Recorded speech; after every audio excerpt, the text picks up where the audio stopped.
Okay, I think I just wanted to show off how pretty this is. I don't even want to touch it because I can't keep it.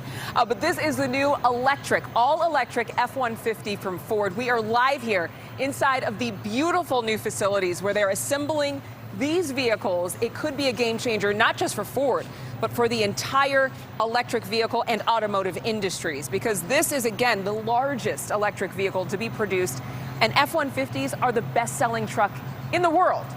Right now, we are talking about exactly what this could mean for you and your pocketbook. Let's toss it over to Marley. She's in studio with more on the business and the cost of electric versus gas. Yes, Adrian, the Biden administration is doubling down on the race to build electric vehicles. It's all in pursuit of making the U.S. carbon neutral by 2050. But there are problems with the plan. For example, where are all the chargers coming from? President Biden is leaning into the environmental benefits of electric vehicles. Change continues today, and a new generation of Americans helping us lead the way against the threat of climate change. With Congress passing an infrastructure deal to replace government vehicles with EVs and to electrify 20% of our nation's school buses. But it's not all smooth road ahead. There's the issue of infrastructure. There are 250 million vehicles on the road in the U.S. today. Just under 1% of them are electric.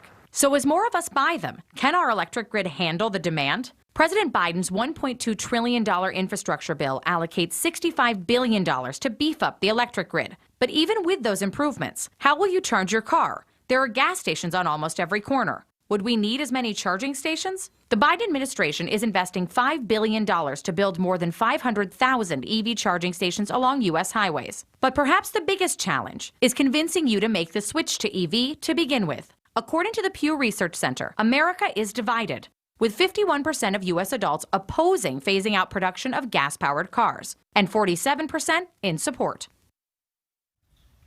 And people aren't quite yet on board with switching over to electric vehicles either.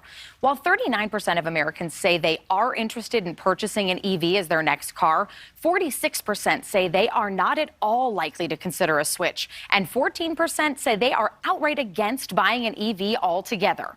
To even get close to achieving the goal of being carbon neutral by the year 2050, at least 30% of Americans would need to own an electric vehicle. Adrian?